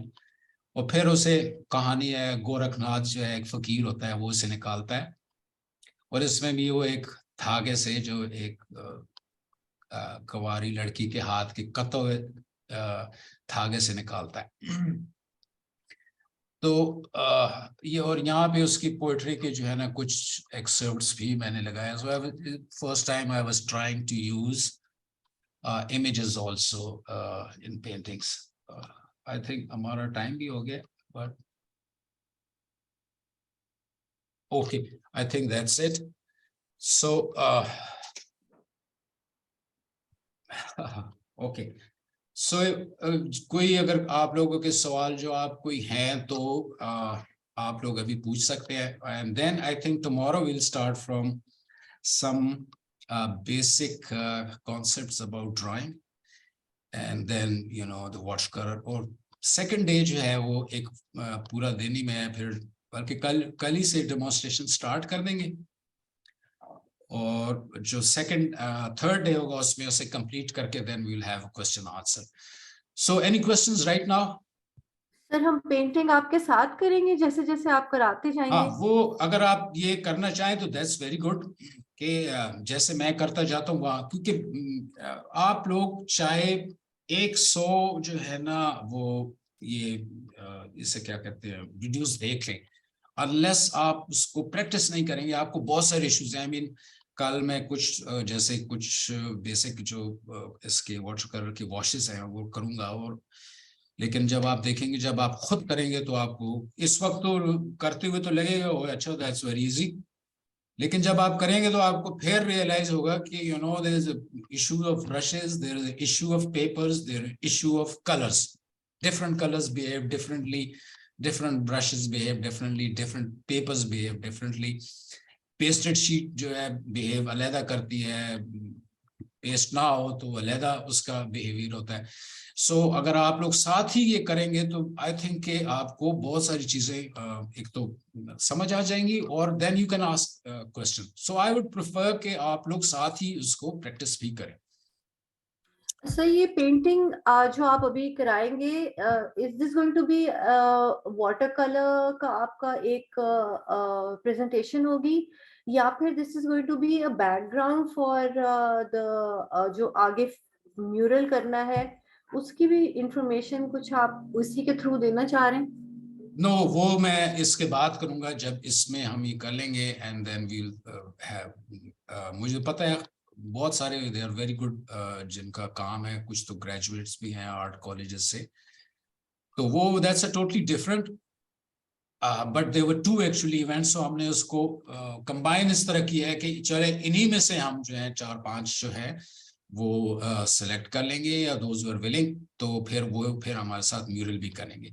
So it's basically about you know image की जो वो होती है इम्पोर्टेंस है, और जो कुछ जो टेक्निक्स हैं जो मुझे पता है सबको ज्यादातर वाटर कलर से ही वो शौक होगा कि वो मुझसे सीखें, सो दैट्स व्हाई मैं इसको वाटर कलर की जो है कल 2 दिन इसी पे ही आप लोगों को जिसकी बेसिक टिप्स हैं और एक डेमोन्स्ट्रेशन दे दूंगा। सर मैंने ये पूछना था कि वो जो बोर्ड है ना वो अरेंज नहीं हो सका, तो क्या उस पार्ट को हम स्किप कर सकते हैं? मतलब वो मैं बाद में अगर प्रैक्टिस कर लूं और अभी मैं वो वाला पार्ट स्किप करके प्रैक्टिस कर लूं, अगर जरूरी है तो बता दें, फिर किसी तरह अरेंज कर लेंगे। नहीं, वो इतना नहीं है, वो आप किसी और चीज के ऊपर भी यानी कोई एक चिपबोर्ड का या हार्डबोर्ड का पीस उसके ऊपर अगर आप लगा दें, अदरवाइज आप उसको टेप के साथ जो है वो जोड़ते हैं, बट उसका वो इफेक्ट नहीं होगा। वो मैं कल एक्सप्लेन करूंगा। मेरे पास बोर्ड मैंने की हुई हैं ये शीट्स कि वो कैसे उनसे फर्क है और जो पेपर्स हैं वो कैसे फर्क करते हैं। और कुछ वैसे ब्लॉक्स भी आते हैं, यानी वो उनके साइड पे गम्स जो हैं होती हैं, सो आप एक एक पेपर जब कर लेते हैं उसे हटा दें, फिर नेक्स्ट आ जाते हैं, लेकिन वो हाई ग्रामेज के पेपर होते हैं तो वो बकल नहीं करते हैं। जब आप उसे पेस्ट नहीं करेंगे तो शीट बकल कर जाएगी और फिर जहाँ पे उसका ट्रफ सा बनेगा वहां पे पानी ठहर जाएगा, तो वो डार्क एरिया हो जाएगा जो ऐसे ऊपर उभरा हुआ है, वहां से कलर जो है साइडों पे बह जाएगा तो वो लाइट हो जाएगा। सो ये एक इशू है, बट आई थिंक अभी नहीं है, बाद में भी आप कर सकते हैं अगर इस नहीं हो रहा। Thank you sir. और एक और मैं बात कहना चाह रही थी कि जैसे आपने फर्दर 5 या 6 लोग सिलेक्ट भी करने हैं, तो इस तरह आपके लिए भी और हमारे लिए भी आसानी हो जाएगी अगर हमें ना लोकेशन और टाइमिंग का पहले से पता हो जाए। म्यूरल का? यस। हाँ, म्यूरल जो है वो मैं वैसे लिख भी दूंगा, बट इट्स 28, 27, 28, 29 3 days। और ये लाहौर में जो है, जो लाहौर यूनिवर्सिटी है इसके बिल्कुल ऑपोजिट है इंटरैक्टिव रिसोर्स, या आप इंटरैक्टिव रिसोर्स या माटी टीवी, इनका एक और भी है जहाँ पे वीडियोस और अपलोड करते हैं, दैट्स कॉल्ड माटी टीवी। सो आप ये इसमें गूगल पे से चेक कर सकते हैं माटी टीवी को, तो जो उसके यानी गूगल पे ये मौजूद है, तो आपको पता चल जाएगा एग्जैक्ट लोकेशन क्या है। और ये होगा, यानी अगर बाहर से लोग आ रहे हैं तो वो फिर आई थिंक 26 की रात को पहुंचे या इवन सुबह आ जाए, तो 27, 28, 29 ये 3 days होगी म्यूरल पेंटिंग। सर मेरा एक सवाल था जी कि आपने जो पेंटिंग की थी जिसमें एलिगेटर था और साइड पे आपने तैराए हुए थे 2-4 लोग, तो वो क्यों था? उसमें हाँ, वो क्यों वो तैर रहे? एक्चुअली एक और भी इशू है। ये बेसिकली मेरा था कि द एक्सपर्ट्स और जो लोग हमारे यहाँ से चले जाते हैं, एक्चुअली एक और भी पेंटिंग है वो मैं इसमें शो नहीं किया, तो वो ये है कि कैसे वो यानी कैसे बाहर जाते भी हैं, but ultimately they and up in, उसमें मैंने बनाया था कि एक ये जो ब्रिटिश जो नेवल शिप्स थी जब ये ट्रेड करने आए थे इंडिया और जब इन्होंने कब्जा कर लिया था, तो ये कैसे ये जो हमारी सारी यूथ है और वो ये उसके इर्द गिर्द नहर में चलते चलते वो अगर आप वो देखें तो उसके अंदर जो है वो एंटर हो जाते हैं बाहर के दरवाजे से, और फिर होते होते वो जो दरमियान में जो बादशाही किला है उस तक ही पहुंचते हैं।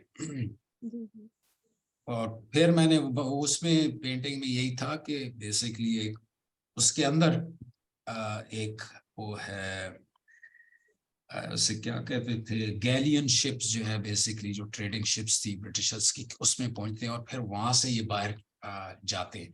तो एक लेवल पे हमारे भी यहाँ पे जितने भी नौजवान और वो हैं वो जब जाते हैं and they never return, it's a kind of जैसे वो पाइड पाइपर की जो स्टोरी है कि वो फिर गायब हो जाते हैं। सो ये उसमें था कि वो कैसे एक्सप्लॉयटेशन की होती है और ये फिर वहां चले जाते हैं। ओके, और एक और सवाल सर, आपने जो वो हीर रांझा की पेंटिंग दिखाई है या उसके साथ जो एक स्टोरी थी शिप वाली गैरी 11वीं शरीफ की, तो उसमें ना कुछ स्पेसिफिक टेक्सचर्स थे पेंटिंग में ही, तो वो टेक्सचर्स किस चीज के थे? तो वो बड़ा इंटरेस्टिंग सा था। Exactly. मैं सिर्फ देखती रही हूँ, बहुत खूबसूरती से आपने उसको टैकल किया हुआ था। That is interesting. तो मुझे थोड़ा जानना है उसको। वो टेक्सचर्स कैसे आए? हाँ, वो एक्चुअली वो खासा ट्रिकी इशू है कि पहले मैं एक कलर के ये मैं कल वैसे तो बताऊंगा आपको कि जब वो करता था तो फिर मैं कुछ पे, उसे कहते हैं मास्किंग फ्लूइड, तो मास्किंग फ्लूइड लगा दिया, उसके बाद मैं उसे वॉश कर देता था। तो होता ही है कि जहाँ पे मास्किंग फ्लूइड है वहां तो वो कलर रह जाता है और ओके दूसरी जगह पे वो थोड़ा सा लाइट हो जाता था। सो वो इस तरह मुख्तलिफ मेथड्स हैं, क्योंकि बेसिकली यू नो एक तो वाटर कलर में it's a very difficult to have all these bigger areas और एक वॉश, लेकिन वो फिर बहुत फ्लैट लगेगा, यानी वो लगेगा बस ठीक है, अच्छा ये मत ये है, तो उसमें एक विजुअल एलिमेंट और एक इंटरेस्ट भी तो होना चाहिए। और सो दैट्स व्हाई मैंने ये टेक्सचर्स और मुख्तलिफ जगह पे ऐड की, ताकि वो ये वैसे पोर्ट्रेट में भी ये चीज होती है, मैं वैसे ये तो आगे एक्सप्लेन कर दूं कि जो फ्लैट बैकग्राउंड होते हैं उसमें आपकी नजर कभी नहीं टिकती है। Yes sir exactly. जब हम पोर्ट्रेट एक और तो उसके पीछे जो है अगर फ्लैट बैकग्राउंड होगा तो एकदम आपकी नजर जो है उससे बाहर निकल जाएगी। सो उसमें थोड़ा सा इंटरेस्ट, आप जितने भी पोर्ट्रेट्स देखेंगे जो आर्टिस्ट हैं, तो वो आप देखेंगे कहीं पे उन्होंने यानी इनकम्प्लीट छोड़ा होता है, और कहीं पे जो है थोड़ा सा जो है वो उन्होंने थोड़ा सा स्प्लैशेस कलर के फेंके होते हैं, ताकि वो एक ग्रेडेशन सी आ जाए, फ्लैट ना हो बिल्कुल। तो ये वजह थी। सो वो मुख्तलिफ इस तरह मेथड थे। और कहीं पे मैं ब्रश के साथ जब पेंट कर रहा था तो उसके भी मैं टेक्सचर बनाता था। हाँ जी वो फील हुआ सर, काफी मजे का था। अच्छा वाटर कलर शीट और कैंसन शीट में से क्या फर्क है? कैंसन वाली थोड़ी इतनी एक्सपेंसिव नहीं है, इट्स अ स्टूडेंट से इजीली यूज कर सकते हैं। अच्छा जो मतलब इन दोनों में से कोई भी है? आर्शिस पेपर हैं, they are a bit expensive, वो तकरीबन 1500 की एक शीट मिलेगी आपको 300 ग्राम्स की। कैंसन जो है आपको 500-600 की मिल जाती है। सो आई थिंक जब हम एक्सपेरिमेंट कर रहे हैं तो जरूरी नहीं है कि आप एक्सपेंसिव शीट्स करें। हाँ जिनके पास है जो कर सकते हैं वो, तो फिर मैं तो कैंसन यूज करूँगा। मैं क्वेश्चन आर्शिस पेपर यूज करूँ, सॉरी मैं आर्शिस पेपर ही यूज करूंगा। जी बताएं। जी मैं क्वेश्चन में पूछना चाह रही हूँ। मेरा नाम हनिया है। I wanted to ask that मेरे पास प्रिंट मेकिंग के पेपर्स हैं जो आप ब्लॉट भी कर सकते हो, तो can I use them as water colour sheets? नहीं प्रिंटिंग नहीं हो सकते, वो तो दे आर प्रिंट मेकिंग के दे क्वाइट थिक, मतलब वो बेसिकली एसिड फ्री पेपर्स होते हैं and they are meant to be blotted, मतलब वाटर के अंदर। वो आई मीन वो कलर उस पर फैलेगा तो नहीं? नहीं। हाँ तो फिर ठीक है। आई थिंक बहुत सारी जो प्रिंटिंग के लिए वाटर कलर शीट्स ही यूज होती हैं। हाँ जी। हाँ तो वो अगर इफ इट्स 300 ग्राम पेपर तो then it's fine, no problem. Thank you. हाँ okay, anyone else? I think no sir. Sir एक हाँ, और सर। बात जी सर, मिस्टर मसूद अख्तर साहब को आप जानते होंगे। मसूद अख्तर, वो तो आई थिंक बहावलपुर में वहाँ पे हैं। मुल्तान। जी मुल्तान, हाँ मुल्तान में। जी मैं जानता हूँ। जी मैं उनकी स्टूडेंट हूँ। उन्होंने कहा था आपसे जिक्र करो, सलाम पहुंचाऊं सर का आप तक। वालेकुम अस्सलाम, थैंक यू। Ji sir. हाँ मैं उन्हें जानता हूँ, वो मेरे फेसबुक पे और ट्विटर पे ऐड है। जी बस उन्होंने थोड़ा जिक्र छेड़ा, मैंने बताया कि I am attending visual arts workshop of अच्छा योर्स, तो उन्होंने कहा हाँ मेरा सलाम कहना। अच्छा ठीक, क्या आपका क्या नाम है? सॉरी। उस्वा। ओसवा, अच्छा ओके ओके, को जी होस्ट सर। आल्सो। यस ठीक। सर। So हाँ there's one more question, please. जी सर जो आपने जो वीडियो शेयर की थी जिसमें आपने पेपर को ट्रीट किया था, उसमें उसको ट्रीट करने का मकसद उसकी जो ऊपर लेयर्स होती हैं उनको उतारना है, बिकॉज आई बिलीव के अगर आपने ये ट्रीटमेंट बताई है तो एक रेगुलर पेपर और एक जो ट्रीटेड पेपर है उसमें कलर्स का और जो इफेक्ट होगा वो डिफरेंट होगा, डेफिनेटली डिफरेंट आएगा अगर हम रेगुलर पेपर यूज करें विदाउट दिस ट्रीटमेंट, और जो आपने ट्रीटमेंट बताई है वो यूज करें, तो नहीं, इसके लिए फर्क आपकी कलर वाइब्रेंस का होगा। बहुत फर्क पड़ता है। ये यानी मैं जो है पेपर जो है पेस्ट करना, आई थिंक खासा अरसा हो गया है, 30 years में भी, यू नो। उससे पहले तो हम लोगों को ये पता भी नहीं था, but no, I think 35-40 years। So उस वक्त हम लोग इसको टेप के साथ पेस्ट करते थे। तो वो ये है कि जब आप पेंट वाटर करते हैं पेपर के ऊपर, तो जब पेपर जब वेट हो जाए तो वो एक्सपैंड कर जाता है। तो ये जब आप उसको वेट करके पेस्ट करते हैं ना, तो वो ऑलरेडी एक्सपैंड हो चुका होता है। तो फिर जब आप इसको पेंट करते हैं तो ये और ज्यादा एक्सपैंड नहीं होता। तो जब ये एक्सपैंड होता है तो इसके दरमियान वो जो है ना, ऐसे वो रिंकल्स बन जाती है। फिर वो नहीं होगा अगर आप इसे पेस्ट करके करेंगे।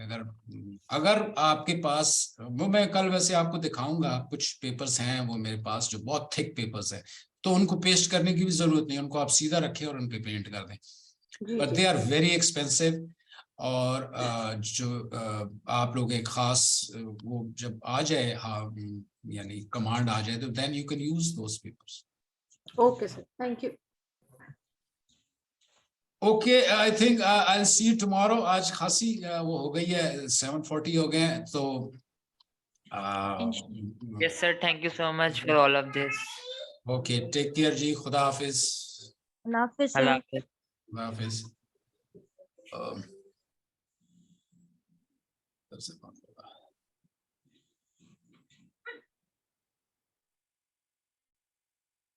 Okay.